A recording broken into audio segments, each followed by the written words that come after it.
आपका टोटल यहाँ पे प्रॉफिट निकल के आता है, वो निकल के आता है 1,91,68,800 रुपये, इतना आपका निकल के आता है।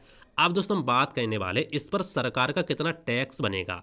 तो दोस्तों इस पर सरकार का जो टैक्स बनेगा ना, वो बनेगा 23,17,975 रुपये। दोस्तों आज की इस वीडियो में हम आपको बताने वाले हैं म्यूचुअल फंड में कितने प्रकार के टैक्स लगते हैं। दोस्तों यदि आप म्यूचुअल फंड में इन्वेस्ट करते हो एसआईपी या लमसम के माध्यम से, तो आपको कौन सा टैक्स देना होता है। और दोस्तों यदि आप म्यूचुअल फंड से अपना पैसा निकालते हो तो आपको कौन सा टैक्स देना होता है। और दोस्तों ये टैक्स कितने परसेंट के होते हैं। दोस्तों यदि आप इन सब के बारे में डिटेल्स में आसान भाषा में समझना चाहते हो तो आज के इस वीडियो को पूरा देखो।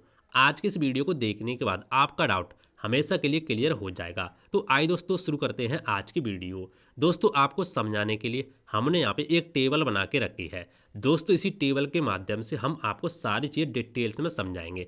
उसके बाद दोस्तों हम आपको बताएंगे ये टैक्स क्या होता है और कैसे कैसे ये टैक्स कैलकुलेट किए जाते हैं और आपको कितनी कितनी छूट मिलती है। सारी चीज़ें हम आपको डिटेल्स में बताने वाले हैं। तो आइए दोस्तों समझते हैं। फॉर एग्जाम्पल हम दोस्तों मान के चलते हैं आपने म्यूचुअल फंड में 5 लाख रुपए इन्वेस्ट किए। दोस्तों ये अमाउंट कोई भी हो सकता है, ये मत बोलना कि हम 5 लाख नहीं 10 लाख करेंगे, 20 लाख करेंगे, 1 लाख करेंगे। दोस्तों ये सिर्फ एक एग्जाम्पल है, तो आपको सिर्फ एग्जाम्पल के तरह इसको लेना है, ठीक है। दोस्तों हम मान के चलते हैं आपने म्यूचुअल फंड में 5 लाख रुपए इन्वेस्ट किए और टाइम पीरियड की बात करें तो 20 साल तक इन्वेस्ट किए। आपको जो रिटर्न मिले ना वो 20% के मिले। तो इस हिसाब से दोस्तों हम इसका कैलकुलेट करें ना तो आपका जो प्रॉफिट निकल के आता है वो आपका निकल के आता है 1,86,68,800 रुपये के यहाँ पे निकल के आता है। और दोस्तों इस प्रॉफिट में यदि हम यहाँ पे इन्वेस्ट किए थे 5 लाख रुपये, वो यहाँ पे जोड़ दें तो आपका टोटल यहाँ पे प्रॉफिट निकल के आता है, वो निकल के आता है 1,91,68,800 रुपये, इतना आपका निकल के आता है। अब दोस्तों हम बात करने वाले इस पर सरकार का कितना टैक्स बनेगा। तो दोस्तों इस पर सरकार का जो टैक्स बनेगा ना वो बनेगा 23,17,975 रुपये। यानी यदि आप यहाँ पे 1,91,68,000 रुपये का प्रॉफिट करते हो तो भैया आपका सरकार ले जाती है 23,17,975 रुपये ले जाती है। अब दोस्तों हम इसमें माइनस करें ना तो भैया आपका इतना फंड यहाँ पे नहीं बनेगा। आपको काटने के बाद सरकार का टैक्स काटने के बाद आपका जो फंड बनेगा वो आपका बनेगा 1,68,50,825 रुपये। यानी आपका भैया इतना ही आपको पैसा मिलेगा।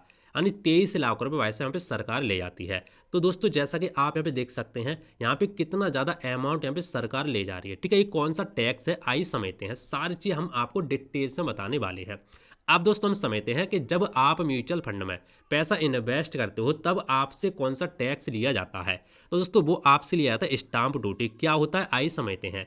जब आप किसी भी म्यूचुअल फंड को खरीदते हो तो आपको स्टाम्प ड्यूटी को देना होता है। स्टाम्प ड्यूटी 0.005% लगती है। जब आप म्यूचुअल फंड में जितने भी पैसा का इन्वेस्टमेंट करते हो, ठीक है, तो आपके पैसा में से स्टाम्प ड्यूटी काट ली जाती है, तभी आपका पैसा म्यूचुअल फंड में इन्वेस्ट किया जाता है। फॉर एग्जांपल हमने यहाँ पे आपको समझाने के लिए एग्जांपल लेके रखा है। यदि आप 5,000 रुपये की एसआईपी या लमसम करते हो, कुछ भी करते हो XYZ, हर किसी पे आपका स्टाम्प ड्यूटी काटी जाती है। तो हम मान के चलते हैं आपने यहाँ पे 5,000 रुपये की एसआईपी की, ठीक है। तो भैया आपसे सबसे पहले क्या होगा, 5,000 रुपये आपके म्यूचुअल फंड में इन्वेस्ट नहीं होंगे। इसमें से सबसे पहले स्टाम्प ड्यूटी काटी जाएगी। स्टाम्प ड्यूटी कितनी काटी जाएगी, तो 5,000 इंटू 0.005% अपॉन 100। तो आपकी जो स्टाम्प ड्यूटी निकल के आएगी ना वो निकल के आएगी 0.25 पैसे की यहाँ पे निकल के आती है। अब दोस्तों यदि हम यहाँ पे 5,000 में से 0.25 पैसे यहाँ पे माइनस कर दे, 25 पैसे हैं, ठीक है, यहाँ पे थोड़ा गलत लग गया, 25 पैसे माइनस कर दे, तो ये जो आपका म्यूचुअल फंड में इन्वेस्ट होगा वो आपका अमाउंट इन्वेस्ट होगा 4,999.75 पैसे। यानी 5,000 में से 25 पैसे कम करके ही आपका इन्वेस्ट होगा, ठीक है। तो पहली दोस्तों ड्यूटी ये काटी जाती है। ये दोस्तों सरकार की होती है स्टाम्प ड्यूटी, ये आपसे लगती है। कोई भी म्यूचुअल फंड हो आपकी 0.005% स्टाम्प ड्यूटी लगती ही है। तो पहली दोस्तों ये हमारा टैक्स हो जाता है। आइए दोस्तों आप समझते हैं दूसरा टैक्स हमारा कौन सा होता है। STGC टैक्स, इसको दोस्तों बोलते हैं short term capital gain tax. अब ये क्या होता है इसको समझो। यदि आप किसी म्यूचुअल फंड को 1 साल से पहले ही बेच देते हो तो आपको short term capital gain tax देना होता है। ये 20% का होता है। म्यूचुअल फंड में आपका जो भी रिटर्न से प्रॉफिट होता है उसी पर STGC टैक्स लगता है। यानी आप जो भी इन्वेस्टमेंट करते हो उस पर कुछ नहीं लगता। आप इन्वेस्टमेंट से जो प्रॉफिट करते हो ये टैक्स उसी पर लगता है।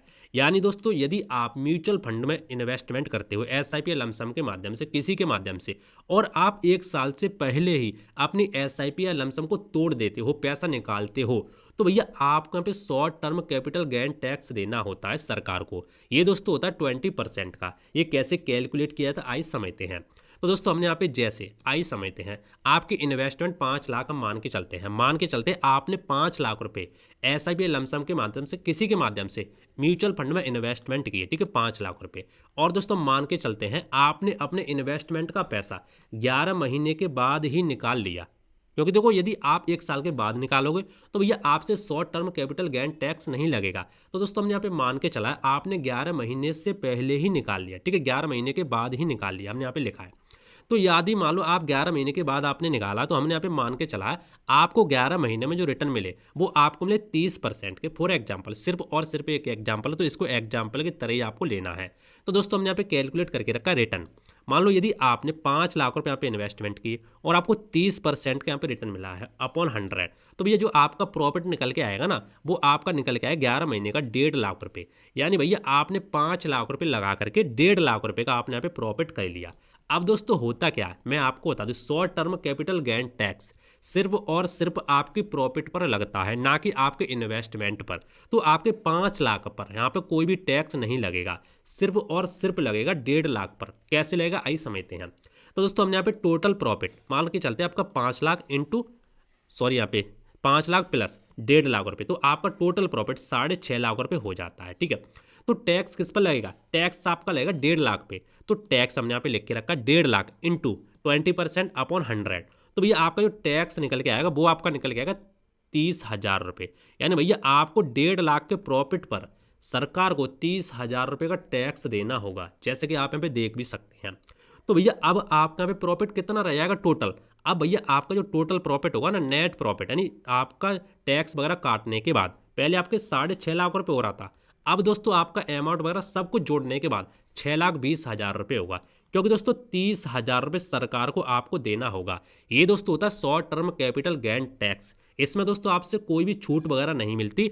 यदि आप 1 साल से पहले कुछ भी करते हैं तो भैया आपको 20% देना ही होता है। तो दोस्तों ये चीज़ आपके समझ में आ गया होगा। आइए दोस्तों अब हम यहाँ पे समझते हैं long term capital gain tax. ये क्या होता है इसको समझो। LTGC, long term capital gain tax. यदि आप किसी म्यूचुअल फंड को 1 साल के बाद ही बेचते हो, यानी 1 साल के बाद बेचते हो, 1 साल से पहले नहीं, 1 साल के बाद बेचते हो, तो आपको long term capital gain tax देना होता है। ये टैक्स 12.5% का होता है। कितने का, 12.5% का। Short term capital gain tax कितना था, 20% का। ये सिर्फ और सिर्फ 12.5% का होता है।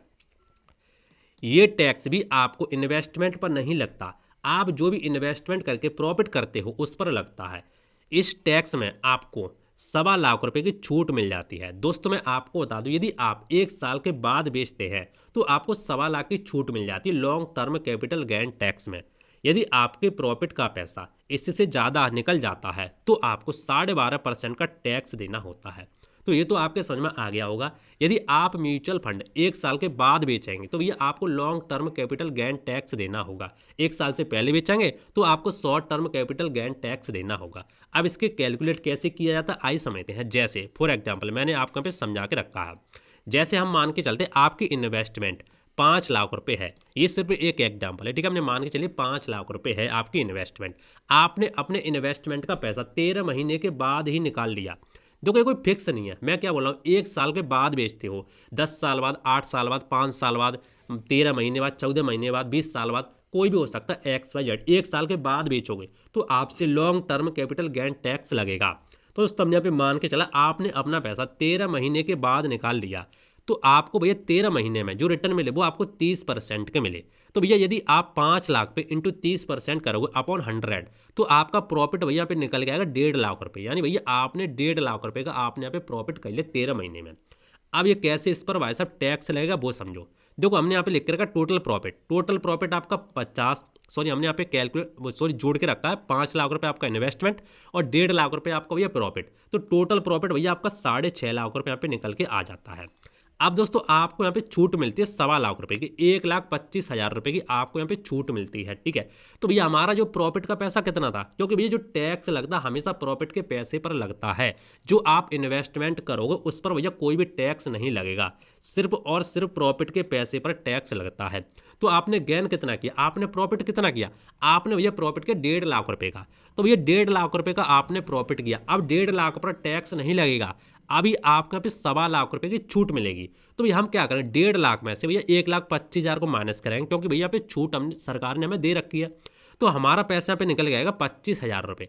अब भैया आपको 25,000 रुपये पे टैक्स लगेगा, कैसे लगेगा आई समझते हैं। टैक्स हमने यहाँ पे लिख के रखा है 25,000 इंटू 12.5% अपॉन 100। तो ये सरकार को आपको सिर्फ और सिर्फ टैक्स देना होगा 3,125 रुपये, यानी 3,125 रुपये आपको सरकार को टैक्स देना होगा। तो हम यहाँ पे 25,000 माइनस इतना करेंगे तो ये इतना आपका निकल के आ जाएगा। अब बात करते हैं टोटल आपका प्रॉफिट कितना हो रहा था पहले, 6.5 लाख रुपये। अब टैक्स वगैरह काटने के बाद नेट प्रॉफिट शुद्ध लाभ आपका कितना बचेगा, वो आपका बचेगा इतना 6,46,875 रुपये, यानी भैया आपको 3,125 रुपये सरकार को टैक्स देना होगा। कैसे कैलकुलेट किया जाता है वो मैंने आपको यहाँ पे समझा दिया।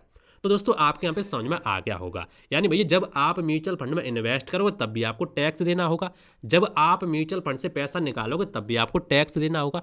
टैक्स तो भाई साहब सरकार को आपको देना ही देना है। तो दोस्तों आपको सारी चीज़ें यहाँ पे समझ में आ गई हों, किस तरीके से टैक्स लगता है, कैसे कैसे लगता है।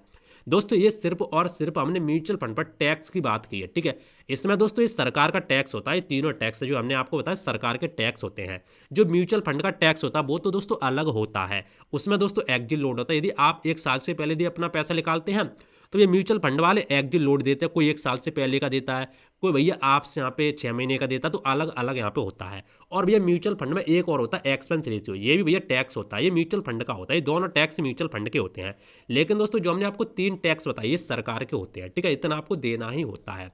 तो दोस्तों उम्मीद करता हूँ आज का वीडियो आपको पसंद आया होगा। दोस्तों इसी तरीके की और भी वीडियो देखने के लिए आप हमारे चैनल को सब्सक्राइब कर सकते हैं, वीडियो को लाइक कर सकते हैं। और दोस्तों यदि आपको कोई डाउट है, यदि आपको कोई भी चीज़ यहाँ पे समझ में नहीं आई है तो नीचे कमेंट कर देना, मैं आपकी हेल्प जरूर करूँगा। बाकी दोस्तों मिलते हैं इंटरेस्टिंग नई वीडियो, तो जय हिंद, वंदे मातरम, बाय बाय।